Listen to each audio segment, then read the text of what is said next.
अब की बार आर या पार, सुपर कंसेप्ट क्लासेस से होगी टॉपर्स की बौछार। हेलो बच्चों, don't fear, Diya sir is here. JAC board परीक्षा 2026 का मॉडल पेपर आ गया है और आज की इस वीडियो में मैं आप लोगों को क्लास 12 इतिहास के मॉडल पेपर का सॉल्यूशन कराने वाला हूं। आपका जितना भी मॉडल पेपर आया है, हर एक मॉडल पेपर का कंप्लीट सॉल्यूशन आप लोगों को इस चैनल के माध्यम से कराया जाएगा और साथ ही साथ एग्जाम का जो वायरल क्वेश्चंस है, वायरल क्वेश्चंस भी आप लोगों को दिया जाएगा। इसीलिए यदि आप लोग हमारे चैनल पर पहली बार आए हैं तो चैनल को सब्सक्राइब कर लीजिए। ये जो आप लोग देख पा रहे हैं इतिहास यानी कि हिस्ट्री, इसमें आप लोगों का टोटल 80 नंबर का एग्जाम होने वाला है और 3 घंटा का समय आप लोगों को इसमें दिया जाएगा। इसमें आप लोगों का ऑब्जेक्टिव क्वेश्चंस भी रहेगा और इसके साथ साथ सब्जेक्टिव क्वेश्चंस भी रहेगा। सबसे पहले मैं आप लोगों को ऑब्जेक्टिव क्वेश्चंस का कंप्लीट सॉल्यूशन कराऊंगा, फिर मैं आप लोगों को सब्जेक्टिव क्वेश्चंस बताऊंगा। तो आप लोग इस वीडियो को पूरा देखिए और इस वीडियो के डिस्क्रिप्शन बॉक्स में आप लोगों को व्हाट्सएप का लिंक मिलेगा, उसमें आप लोग जल्दी से जुड़ जाइए। तो चलिए शुरू करते हैं और एक एक करके हर एक क्वेश्चन को हम लोग देख लेते हैं। तो देखिए, हमारे पास जो सबसे पहला क्वेश्चन है क्या है, हड़प्पा सभ्यता में कौन सा पशु अज्ञात था? माने किस पशु के बारे में कुछ भी जानकारी नहीं मिला है। तो इसका आंसर हो जाएगा घोड़ा। क्या हो जाएगा? घोड़ा। यानी घोड़ा का प्रमाण हड़प्पा सभ्यता से नहीं मिला है। बाद बाकी गाय, हाथी, कुत्ता, बैल, ये सब का प्रमाण मिला है। अगर यहाँ पर पशु का बात किया जाए, पशु का, तो पशु में आप बोलोगे घोड़ा। और यदि धातु का बात किया जाएगा कि किस धातु का ज्ञान उन लोगों को नहीं था, या फिर किस धातु का प्रमाण वहां पे नहीं मिला था, या फिर किस धातु का साक्ष्य वहां पर नहीं मिला था, तो आप बोलोगे लोहा। बस ये दो चीज याद रखना। धातु अगर बोलेगा तो लोहा हो जाएगा, पशु अगर बोलेगा तो घोड़ा हो जाएगा। ठीक है। और ये सब तो चीज आप लोग जानते हो कि हड़प्पा सभ्यता जो है, हड़प्पा सभ्यता का जो खोज है ये किसने किया है। यहाँ पर मैं आपको एक ट्रिक बता देता हूँ, ध्यान से सुनो। देखो, हड़प्पा से आप याद रखो हड़प। हड़प्पा से क्या याद रखो? हड़प याद रखो। अब मान के चलो कोई एक गुंडा आया, वो किसी गरीब का सब कुछ हड़प रहा है, तो हम लोग क्या बोलेंगे? अरे यार, सब कुछ मत हड़पो, उसके ऊपर क्या करो, थोड़ा सा दया दिखा दो। हम लोग क्या बोलेंगे? सब कुछ मत हड़पो, सब कुछ मत हड़पो, बेचारा गरीब है, उसके ऊपर क्या करो, थोड़ा सा दया दिखा दो। तो दया से हो गया हमारा दयाराम साहनी, और इसका पूरा नाम है राय बहादुर दयाराम साहनी। याद रखोगे। हड़प्पा, हड़प्पा का जो खोज है, ठीक है, हड़प्पा सभ्यता में एक नगर है जिसका नाम है हड़प्पा। हड़प्पा का जो खोज है किसने किया है? राय बहादुर दयाराम साहनी ने किया है। और हड़प्पा सभ्यता में सबसे पहले हड़प्पा नगर को ही खोजा गया था और इसका जो खोज है 1921 में हुआ है। और 1921 में हड़प्पा का खोज किसने किया है? तो राय बहादुर दयाराम साहनी ने। और ये जो हमारा हड़प्पा है ये किस नदी के किनारे स्थित है? तो याद रखना, रावी नदी के किनारे ये हमारा स्थित है। तो कहीं से भी क्वेश्चन पूछा जा सकता है। ये तो हो गया हड़प्पा, इसका खोज हुआ 1921 में। फिर 1922 में क्या होता है? 1922 में मोहनजोदड़ो का खोज होता है। किसका खोज होता है? मोहनजोदड़ो। ठीक है, मोहनजोदड़ो। अब इसके बारे में थोड़ा सा मैं आप लोगों को बता देता हूं। देखो, मोहनजोदड़ो, जोदड़ो में क्या है? जोदड़ो। अगर दो को हटा देंगे तो आ जाएगा जोड़ो। जोड़ो यानी हाथ जोड़ो। तो हाथ कौन जोड़ता है? याद रखना, हाथ कौन जोड़ता है? तो जो दास होता है। मैं आपको ट्रिक बता दे रहा हूं कि हाथ कौन जोड़ता है बाबू? जो दास होता है ना, वो हाथ जोड़ता है। तो दास से हमारा क्या हो जाएगा? राखल दास बनर्जी हो जाएगा। दास से क्या हो जाएगा? राखल दास बनर्जी। राखल दास बनर्जी। राखल दास बनर्जी हो जाएगा। यानी मोहनजोदड़ो का जो खोज है किसने किया है? राखल दास बनर्जी ने किया है। कब किया है? तो 1922 में किया है। ये बात याद हो गया। अब आगे सुनो। मोहनजोदड़ो जो है ये किस नदी के किनारे स्थित है? तो आप बोलोगे सर ये हमारा सिंधु नदी के किनारे स्थित है। इसीलिए इस सभ्यता को हम लोग सिंधु घाटी सभ्यता भी बोलते हैं। ठीक है। और सुनो, मोहनजोदड़ो, ये जो शब्द आप लोग देख पा रहे हो, ये हमारा सिंधी भाषा का शब्द है। किस भाषा का शब्द है? सिंधी भाषा का शब्द है। और मोहनजोदड़ो का जो मतलब होता है, इसका मतलब होता है मृतकों का टीला। क्या होता है? मृतकों का टीला। इसका मतलब होता है हमारा मृतकों का टीला बोलो या फिर मुर्दों का टीला। मृतकों का टीला बोलो या फिर मुर्दों का टीला बोलो, ठीक है। और मोहनजोदड़ो जो है ना, ये हड़प्पा सभ्यता का सबसे बड़ा नगर है। मोहनजोदड़ो जो है, ये हड़प्पा सभ्यता का सबसे बड़ा नगर है। तो बस इतना सारा जानकारी रखो, आपका क्वेश्चन यहीं से आएगा, टेंशन आपको नहीं लेना है, ठीक है। आगे बढ़ते हैं। अगला क्वेश्चन, क्वेश्चन नंबर 2, इसका आंसर तो अभी मैंने आप लोगों को बता दिया क्वेश्चन नंबर 2 का, कि हड़प्पा की खोज किस ईस्वी में हुई थी। तो हड़प्पा का खोज हुआ है 1921 में। 1921 में हड़प्पा का खोज हुआ है और 1922 में मोहनजोदड़ो का खोज हुआ है। मोहनजोदड़ो, मोहनजोदड़ो, ठीक है। मोहनजोदड़ो का खोज किया है राखलदास बनर्जी ने और हड़प्पा का खोज किया है राय बहादुर दयाराम साहनी ने, ठीक है। क्वेश्चन नंबर 3 है, सिंधु सभ्यता के घर किससे बनाए जाते थे? सिंधु सभ्यता का जो घर होता था, वह किससे बनाया जाता था? तो याद रखना, ईंट से। क्या हो जाएगा? ईंट से। वहां के अधिकतर घर जो थे ना, ईंट से बने हुए थे। ईंट हो जाएगा इसका हमारा राइट आंसर। क्वेश्चन नंबर 4 देखो क्या है। क्वेश्चन नंबर 4 है, मौर्य काल में किस लिपि का सर्वाधिक प्रयोग हुआ? तो मौर्य काल में सबसे ज्यादा जो लिपि का यूज हुआ है, वो लिपि है हमारा ब्राह्मी लिपि। कौन सा लिपि हो जाएगा? ब्राह्मी लिपि इसका राइट आंसर हो जाएगा। क्वेश्चन नंबर 5 है, अष्टध्यायी की रचना किसने की? ये एक पुस्तक है, अष्टध्यायी। इस पुस्तक को किसने लिखा है? तो बोलोगे कि सर इसको लिखा है पाणिनि ने। किसने लिखा है? पाणिनि, ठीक है। पाणिनि हो जाएगा इसका हमारा राइट आंसर।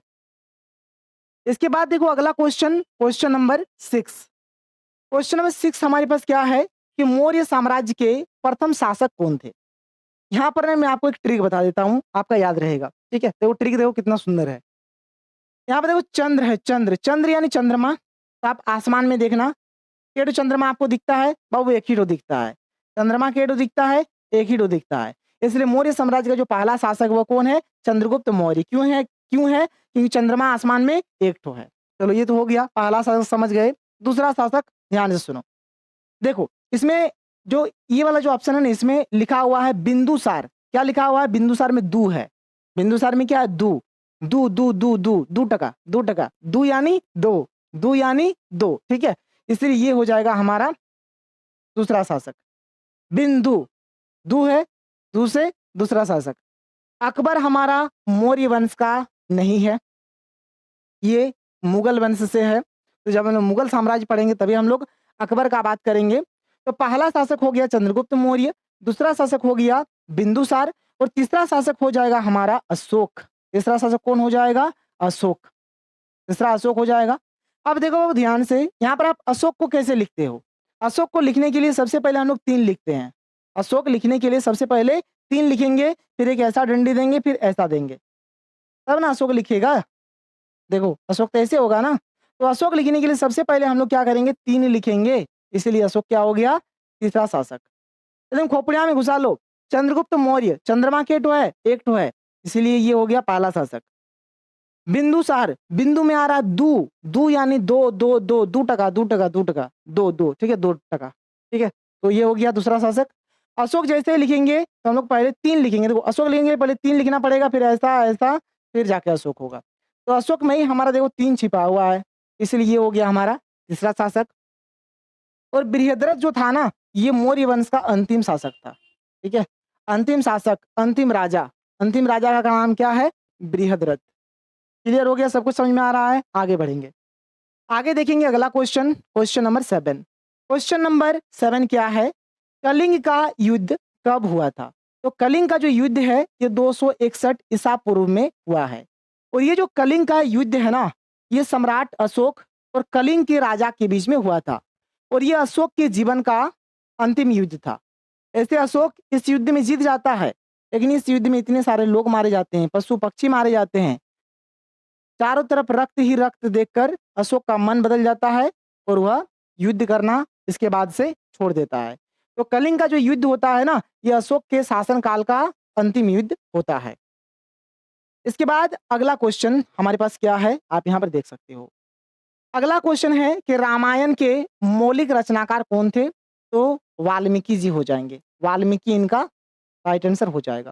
ठीक है। क्वेश्चन नंबर 9, महाभारत का युद्ध कितने दिनों तक चला? तो महाभारत का जो युद्ध है ये 18 दिनों तक चला था। और ये कहाँ हुआ था? याद रखना, कुरुक्षेत्र के मैदान में। कहाँ हुआ था? कुरुक्षेत्र के मैदान में हुआ था।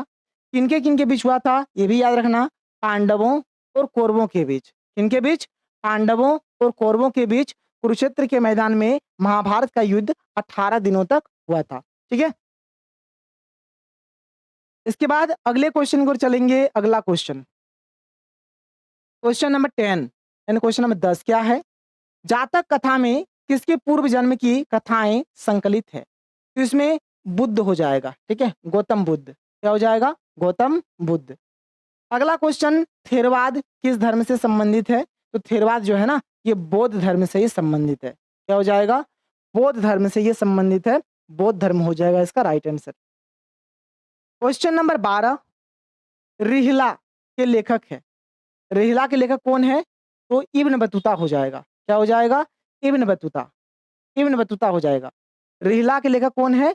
Ibn Battuta.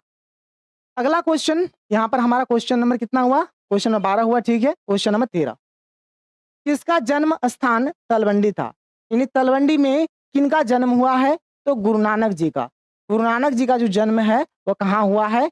तलवंडी में हुआ है। ठीक है। क्वेश्चन नंबर 14, बंगाल के प्रसिद्ध संत कौन थे? तो बंगाल के जब भी प्रसिद्ध संत का बात आएगा तो चैतन्य महाप्रभु हो जाएगा। क्या हो जाएगा? चैतन्य महाप्रभु इसका राइट आंसर हो जाएगा। अगला क्वेश्चन है क्वेश्चन नंबर 15, किस युद्ध के बाद विजयनगर साम्राज्य ध्वस्त हो गया? ये हो जाएगा तालिकोटा। तालिकोटा का युद्ध। तालिकोटा का युद्ध हो जाएगा। मुगल काल में सर्वाधिक उपजाऊ भूमि को क्या कहा जाता था? जिसको कहा जाता था पोलज। तो क्या कहा जाता था? पोलज कहा जाता था। पोलज हो जाएगा इसका हमारा राइट आंसर। क्वेश्चन नंबर 17 की ओर चलते हैं। क्वेश्चन नंबर 17 देखो, विजयनगर का महानतम शासक कौन था? यानी विजयनगर का सबसे महान राजा कौन था? तो आप बोलोगे सर कृष्णदेव राय। कभी कभार क्वेश्चन में पूछा जाता है कृष्णदेव राय किस वंश से है? तो आप बोलोगे तुलु वंश। क्या बोलोगे? तुलु वंश। ये जो थे ना, ये किस वंश से थे? तो तुलु वंश से थे। तुलु वंश हो जाएगा। क्वेश्चन नंबर 18 क्या है? संथाल विद्रोह किस वर्ष हुआ था? तो संथाल विद्रोह जो है ये हमारा 1885 में हुआ था। और ये जो संथाल विद्रोह हुआ था इसके जो प्रमुख नेता थे कौन थे? तो सिद्धू कान्हू। सिद्धू कान्हू संथाल विद्रोह के प्रमुख नेता थे। इसके बाद अगला क्वेश्चन है क्वेश्चन नंबर 19 क्या है? 1857 ईस्वी के विद्रोह में अवध में स्वतंत्रता सेनानियों का नेतृत्व किसने किया? अवध में। ठीक है, अवध में किसने किया है ये बताना है। तो ये हो जाएगा बेगम हजरत महल। क्या हो जाएगा? बेगम हजरत महल इसका हो जाएगा राइट आंसर। आगे चलो, अगला क्वेश्चन क्वेश्चन नंबर 20, सहायक संधि व्यवस्था को किसने आरंभ किया? तो ये हो जाएगा वेलेस्ली। आप इसको लॉर्ड वेलेस्ली भी बोल सकते हो। ठीक है, लॉर्ड वेलेस्ली हो जाएगा इसका राइट आंसर। क्वेश्चन नंबर 21 क्या है? चौरी चौरा कांड कब हुआ था? तो चौरी चौरा जो कांड है ये हमारा 4 फरवरी 1922 को हुआ था। कब हुआ था? 4 फरवरी 1922। अगला क्वेश्चन है क्वेश्चन नंबर 22, देख लो, गांधी इरविन पैक्ट कब हुआ था? तो गांधी इरविन पैक्ट जो है ना ये 1931 में हुआ था। कब हुआ था? 1931 में हुआ था। क्वेश्चन नंबर 23, स्वतंत्र भारत के प्रथम भारतीय गवर्नर जनरल कौन थे? तो हो जाएगा सी राजगोपालाचारी, यानी कि चक्रवर्ती राजगोपालाचारी। भारतीय संविधान में संसदीय प्रणाली किस देश से ली गई है? यहाँ पर थोड़ा सा मिसप्रिंट है, ये हमारा देश कुछ इस प्रकार से हो जाएगा। इस क्वेश्चन में बोला जा रहा है कि जो संसदीय प्रणाली है इसको कहाँ से लिया गया है, यानी हमारे देश का जो संविधान है उसमें जो संसदीय प्रणाली है इसको कहाँ से लिया गया है? तो इसका आंसर हो जाएगा हमारा ब्रिटेन। क्या हो जाएगा? ब्रिटेन। यदि ऑप्शन में ब्रिटेन नहीं रहता है, इंग्लैंड रहता है, तब भी कोई दिक्कत नहीं है। आप ब्रिटेन बोलिए या फिर इंग्लैंड बोलिए या फिर यूके बोलिए, यानी कि यूनाइटेड किंगडम। तीनों में से कुछ भी ऑप्शन में रहे आपका काम चलेगा, ठीक है। इसके बाद देखिए यहाँ पर क्वेश्चन नंबर जो 25 है ना, इसको मैं आपको थोड़ा सा डिटेल में बताऊंगा, क्योंकि क्वेश्चन इधर उधर घुमा के पूछ सकता है। तो देखो क्वेश्चन नंबर 25 क्या बोल रहा है कि मूल संविधान में कितने अनुच्छेद है। देखो यहाँ पर अनुच्छेद का बात हो रहा है, मूल संविधान का बात हो रहा है। मूल संविधान मतलब हो गया कि जिस समय हमारा संविधान बना था उस समय का बात हो रहा है। एक हो गया मूल संविधान में और एक हो गया हमारा वर्तमान समय में, यानी कि अभी वर्तमान में कितना है। और यहाँ पर हम लोग तीन चीजों के बारे में जानेंगे। एक तो हम लोग जानेंगे अनुच्छेद के बारे में, ठीक है, एक अनुच्छेद होता है हमारा, एक हमारा अनुसूची होता है, एक अनुसूची होता है और एक हमारा भाग होता है, ठीक है। ये तीन चीज याद रखना, यहाँ से एग्जाम में क्वेश्चंस अक्सर पूछा जाता है। एक चीज याद रखना, अनुच्छेद जो है ना मूल संविधान में 395 अनुच्छेद है, ठीक है। मूल संविधान में कितना अनुच्छेद था, तो 395। अगर हम लोग अनुसूची का बात करें तो मूल संविधान में 8 ठो अनुसूची था और 22 ठो भाग था। एकदम खोपड़िया में घुसा लो, कहीं से भी क्वेश्चन आए तो आप एकदम आराम से बनाओगे। मूल संविधान का बात करें यानी जो संविधान सबसे पहले बना है उस समय का बात हम लोग कर रहे हैं। अनुच्छेद था 395, अनुसूची था 8 ठो और भाग था 22 ठो। और यदि वर्तमान समय का हम लोग बात करें तो वर्तमान समय में कभी भी आपका अनुच्छेद एग्जाम में नहीं पूछता है, क्योंकि इसका जो आंकड़ा है ना ऊपर नीचे होते रहता है। तो आप देखना ये आपको दिखेगा कहीं कहीं पर 448, इसको आप अगर गूगल करके देख लेना। लेकिन हाँ, ये भले ही वर्तमान वाला नहीं पूछे लेकिन ये वाला और ये वाला जरूर पूछता है, ठीक है। तो अगर हम लोग वर्तमान में अनुसूची का बात करें तो अभी वर्तमान में 12 ठो अनुसूची है और भाग का यदि बात करें तो हमारा 25 ठो भाग है। बस ये बात एकदम खोपड़िया में घुसा लो, मतलब अनुसूची हमारा 4 ठो बढ़ गया है और भाग हमारा 3 ठो बढ़ गया है, ठीक है। ये क्लियर हो गया। तो यहाँ पर क्वेश्चन में पूछा गया था मूल संविधान में कितने अनुच्छेद है, तो आप बोलोगे सर 395। क्या बोलोगे, 395। यदि अनुसूची पूछता तो बोलते 8 और भाग पूछता तो बोलते 22। ये हो गया क्लियर। इसके बाद अगला क्वेश्चन, क्वेश्चन नंबर 26, विजयनगर की यात्रा निम्न में से किसने की थी। किसने किया था, तो आप बोलोगे निकोली कॉन्टी। क्या हो जाएगा, निकोली कॉन्टी हो जाएगा इसका आंसर। क्वेश्चन नंबर 27 में थोड़ा सा मिसप्रिंट है, इसको सबसे पहले आप लोग सुधार लीजिए। और यहाँ पर ना मैं आपको एक ट्रिक बता दूंगा, ठीक है। ये नैसार नहीं होगा बल्कि ये होगा नैनार। क्या होगा सर, नैनार होगा। दो प्रकार का संत है यहाँ पर, दो प्रकार का संत है। एक हमारा नैनार संत है, नैनार, नैनार, ठीक है, नैनार संत हो गया। और एक हमारा अलवार संत है, अलवार, अलवार। मैं आपको एक ट्रिक बता देता हूं, आप जिंदगी में कभी भी नहीं भूलेंगे। यहाँ पर देखो पहले है हमारा नैनार, नैनार में आ रहा है नयन। नयन माने क्या होता है, आंख होता है। नयन माने क्या होता है, आंख होता है।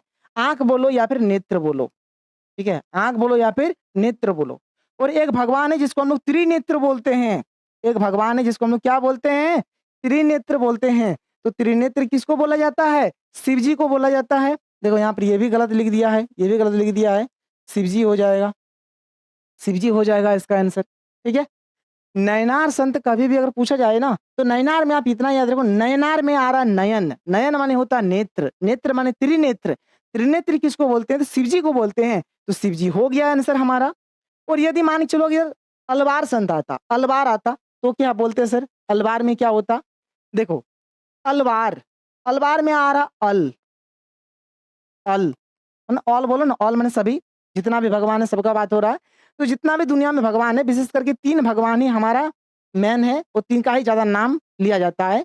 एक ब्रह्मा, ध्यान से सुनो, एक ब्रह्मा, एक विष्णु और एक महेश। ब्रह्मा विष्णु महेश, महेश यानी कि शिव जी। तो शिव जी तो हो गया हमारा नयनार में, तो शिव जी तो यहाँ पर होगा नहीं। अब ये दोनों में से कोई एक होगा, या तो ब्रह्मा होगा या फिर विष्णु होगा, ठीक है। तो देखो अलवार में देखोगे ना, अलवार में यदि आप अच्छे से देखोगे तो अलवार में यहाँ पर आपको उ दिखने को मिल रहा है। देखो अलवार में क्या है, अलवार में उ है, उ अलवार में क्या है सर, उ है। अब देखो दोनों नाम में किस में आपको उ दिख रहा है, ब्रह्मा में तो ब है, ये तो होगा नहीं।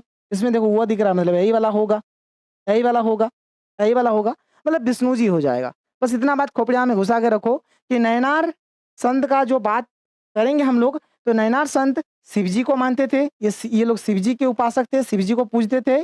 और जो अलवार संत थे, ये लोग विष्णु जी को पूजते थे, मतलब विष्णु जी का ये लोग पूजा करते थे। बस इतना बात आपको यहाँ पर याद रखना है और कुछ नहीं, ठीक है। इसके बाद अगला क्वेश्चन है हमारा क्वेश्चन नंबर 28। क्वेश्चन नंबर 28 हमारे पास है, इब्न बतूता ने किस पुस्तक की रचना की? अभी मैंने बताया आपको रिहला हो जाएगा इसका आंसर, क्या हो जाएगा?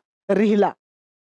क्वेश्चन 29, इनमें से कौन सा मूलतः भारत का नहीं है? तो मक्का भी भारत का नहीं है, टमाटर भी भारत का नहीं है और आलू भी भारत का नहीं है, यानी इनमें से सभी हो जाएगा। ये कुछ भी भारत के नहीं है। इसके बाद देखो अगला क्वेश्चन हमारे पास क्या है? तंबाकू पर किस शासक ने प्रतिबंध लगाया था? इसका क्या होगा? मैं ट्रिक बता दूं, बहुत मजा आएगा। देखो, तंबाकू है, तंबाकू। अब बहुत सारा ऐसा भी आदमी है जो शुरू-शुरू में तंबाकू खाता है ना, उसको नशा लग जाता है। ठीक है? उसको क्या होता है? नशा लग जाता है। यदि मान के चलो तंबाकू कोई भी खा लेता है और उसको नशा लग जाता है, तो अब यहाँ पड़ेगा या यहाँ पड़ेगा, मतलब कहीं न कहीं वो क्या होगा? गिरेगा पड़ेगा। मतलब तंबाकू खाने से इंसान लड़खड़ा जाता है और वो क्या होता है? गिर जाता है। बात को समझो। तंबाकू खाया कोई, नशा लग गया, नशा लगने के बाद क्या हो जाएगा? वो कहीं पर गिरेगा, कहीं पर पड़ेगा, यानी वो कहीं भी गिर सकता है। कहीं भी क्या होगा? गिर सकता है। तो देखो न गिर है ना यहाँ पर गिर सकता है, गिर से हो गया जहांगीर और जहाँ-तहाँ गिर जाएगा। तंबाकू खाने के बाद यदि नशा लग जाए, तो वह जहाँ-तहाँ गिर जाएगा। तो बस इसको आप ऐसे याद रखो। तो यहाँ पर 2 क्वेश्चन बनता है। एक क्वेश्चन तो ये हो गया कि तंबाकू पर किस शासक ने प्रतिबंध लगाया था? प्रतिबंध लगाने की अगर बात करेंगे तो बोलेंगे जहांगीर। और इसको शुरू किसने किया था? शुरू किया था अकबर ने, याद रखना। इसका जो शुरुआत है, तंबाकू का जो शुरुआत है, ये किसने किया था बाबू? अकबर ने किया था। किसने किया था? अकबर ने। और इस पर बैन कौन लगाया था? जहांगीर ने। ठीक है? क्लियर? तो यहाँ पर हमारा ऑब्जेक्टिव क्वेश्चन खत्म हो गया। अब हमारा शुरू होगा सब्जेक्टिव क्वेश्चंस। तो देखो सब्जेक्टिव क्वेश्चंस हमारा कुछ इस प्रकार से दिया हुआ है और सारा सब्जेक्टिव क्वेश्चंस मैं आप लोगों को एक-एक करके कराऊँगा। आज मैं आपको केवल ऑब्जेक्टिव क्वेश्चंस कराता हूँ। आप लोगों के लिए यहाँ पर एक बात है, ध्यान से सुनिए। क्लास 12th आर्ट्स स्ट्रीम का जो है ना, क्रैश कोर्स आ गया है। अभी फिलहाल पहले 100 स्टूडेंट्स के लिए ऑफर है। ये जो क्रैश कोर्स है मात्र 399 में आपको मिल जाएगा। जिसमें आपको मैक्सिमम रिकॉर्डेड क्लासेस दिया जाएगा और बीच-बीच में लाइव क्लासेस भी होता रहेगा। इसमें आपको English core, Hindi elective, history, political science और ज्योग्राफी दिया जाएगा। इस वीडियो के डिस्क्रिप्शन बॉक्स में और प्ले स्टोर में सुपर कंसेप्ट क्लासेस का एप्लीकेशन मिल जाएगा, उसको डाउनलोड करिए और यदि आपको मन है तो आप ये कोर्स ले सकते हैं। यहाँ पर मोबाइल नंबर दिया गया है, आप चाहे तो फ़ोन कर सकते हैं या फिर मैसेज करके भी जानकारी ले सकते हैं। तो चलिए हम लोग मिलते हैं अगले वीडियो में। Thank you. जय हिंद।